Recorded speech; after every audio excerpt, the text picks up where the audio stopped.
আসসালামু আলাইকুম। তো আশা করছি সবাই ভালো আছেন এবং সুস্থ আছেন। আলহামদুলিল্লাহ আমিও ভালো আছি আল্লাহর রহমতে এবং আপনাদের দোয়ায়। তো আজকে আমি একটা কথা বলতে চাই, সেটা হলো আ বিশেষ করে ছাত্র ইউনিয়ন যে নির্বাচন হচ্ছে, ঢাকা বিশ্ববিদ্যালয়ে ডাকসু নির্বাচন, জাহাঙ্গীরনগরে জাকসু এবং আগামীতে যেই বিশ্ববিদ্যালয়গুলোতে নির্বাচন হবে, যেমন রাজশাহী, চট্টগ্রাম। তো এই যে ডাকসু নির্বাচন এবং জাকসু নির্বাচন, এই নির্বাচনটা ঘিরে অনেকের অনেক ধরনের প্রশ্ন রয়েছে, অনেকে অনেক ধরনের ব্যক্তিগত মতামত প্রকাশ করতেছে। ইতিমধ্যে ডাকসু নির্বাচন শেষ হয়েছে এবং তার ফলাফল এসেছে যে ছাত্র শিবিরের প্যানেল, তাদের প্যানেলের বেশিরভাগ সদস্যরাই, বেশিরভাগ প্রার্থীরাই কিন্তু বিজয়ী হয়েছে, সেটা আবার দ্বিগুণ ভোটে।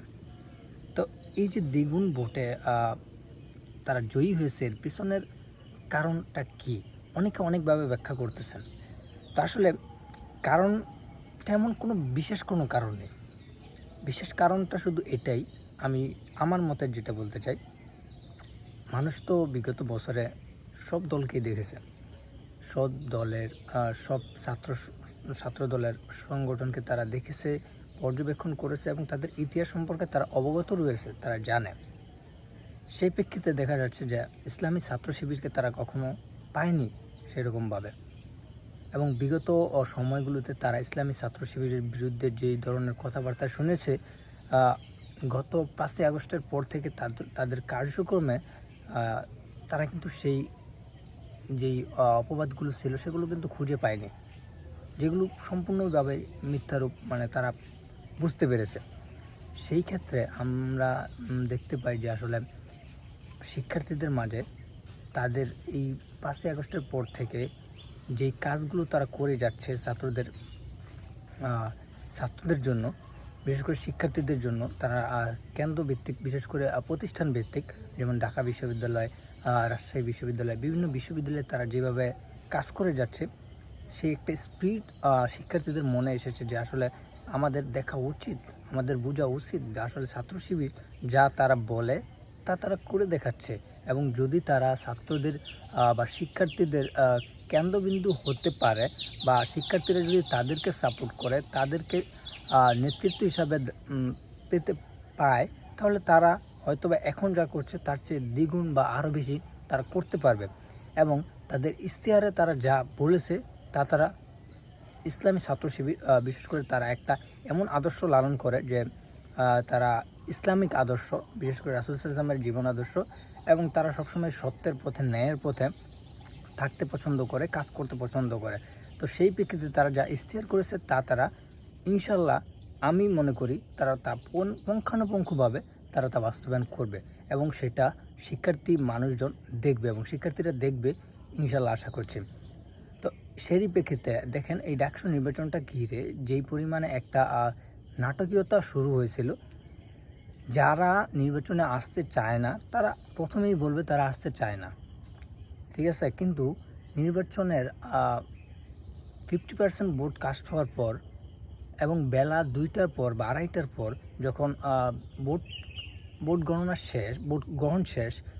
গণনা শুরু হতে যাবে, এর পূর্ব মুহূর্তে তারা যখন শিক্ষার্থীদের মধ্য থেকে, সাংবাদিকদের ভাইদের মধ্য থেকে যখন তারা আসলে বুঝতে পারে যে তাদের পরাজয় নিশ্চিত বা তারা পরাজয়ের রাস্তায়, তখন তারা বিভিন্নভাবে বিভিন্ন অভিযোগ নিয়ে এসে তারা কিন্তু নির্বাচনটাকে বয়কট করছে, যেন তারা বলতে পারে যে আসলে নির্বাচনটা ফেয়ার হয়নি। নির্বাচনটা আর মধ্যে প্রশ্নবিদ্ধ করার জন্য তারা কিন্তু এই কাজটা করেছে।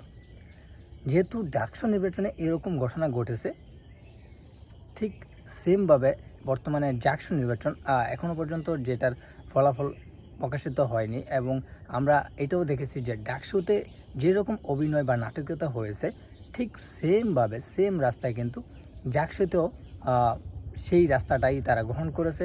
তারা নির্বাচন শেষ মুহূর্তে বা নির্বাচনের প্রায় হাফ ডে চলে যাওয়ার পর তারা কিন্তু অভিযোগ নিয়ে আসতেছে যে নির্বাচনে কারচুপি হচ্ছে বা তারা কোনো দলের পক্ষপাতিত্ব করছে শিক্ষকরা।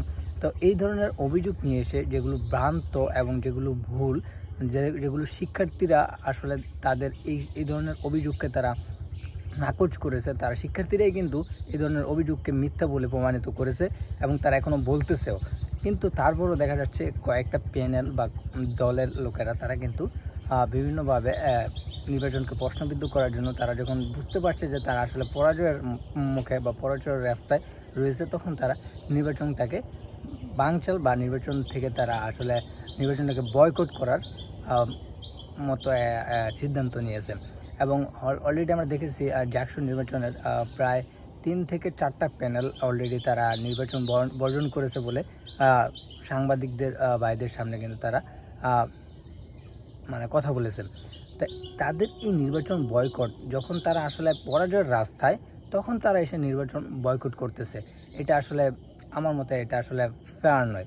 তারা কারণ আমি এখনও আপনাদের দেখাতে পারবো যে বর্তমানে যেইভাবে নির্বাচন হচ্ছে, এত মানে সাংবাদিকদের এন্ট্রি, তারপরে হচ্ছে সেখানে এই যে দেখতে পাচ্ছেন সিসি ক্যামেরার আওতার অধীনে কিন্তু সব কিছু হচ্ছে তাদের সামনে, চোখের সামনে। যারা মানুষ দেখতে পাচ্ছে এলইডি স্ক্রিনে, মানুষ লাইভ দেখতে পাচ্ছে যে কোনো ধরনের কারচুপির কোনো সুযোগ নেই।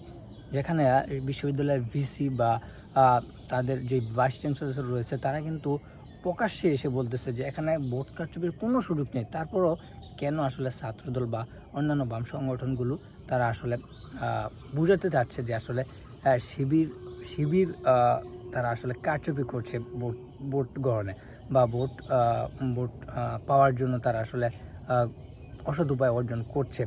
এটা আসলে সম্পূর্ণ মিথ্যা। আসলে আগে যা বলতো ছাত্রলীগ আমলে বা বিগত বছরগুলোতে মানুষ ছাত্র শিবিরের বিরুদ্ধে যেই কথাগুলো বলতো, সেগুলো কিন্তু তারা এসে এখন এই পর্যায়ে কিন্তু তারা এসে সেই কথাগুলোই বলে যাচ্ছে।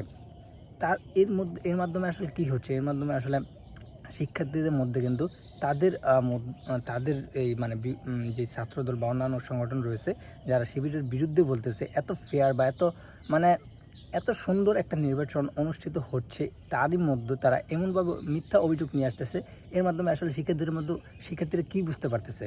আসলে ছাত্র শিবিরই সঠিক পথে রয়েছে এবং যারা অন্যান্য যে দলগুলো বা সংগঠনগুলো রয়েছে তারা কিন্তু তাদের বিরুদ্ধে মিথ্যা অভিযোগ নিয়ে আসতেছে। এবং এর মাধ্যমে তাদের আরও একটা জিনিস ক্লিয়ার হচ্ছে যে তারা ছাত্র শিবিরের বিরুদ্ধে বিগত বছরগুলোতে আমরা যা শুনেছি তাও আসলে ঠিক এইরকমভাবেই মিথ্যা ছিল, যেগুলো আমাদেরকে শোনানো হয়েছে।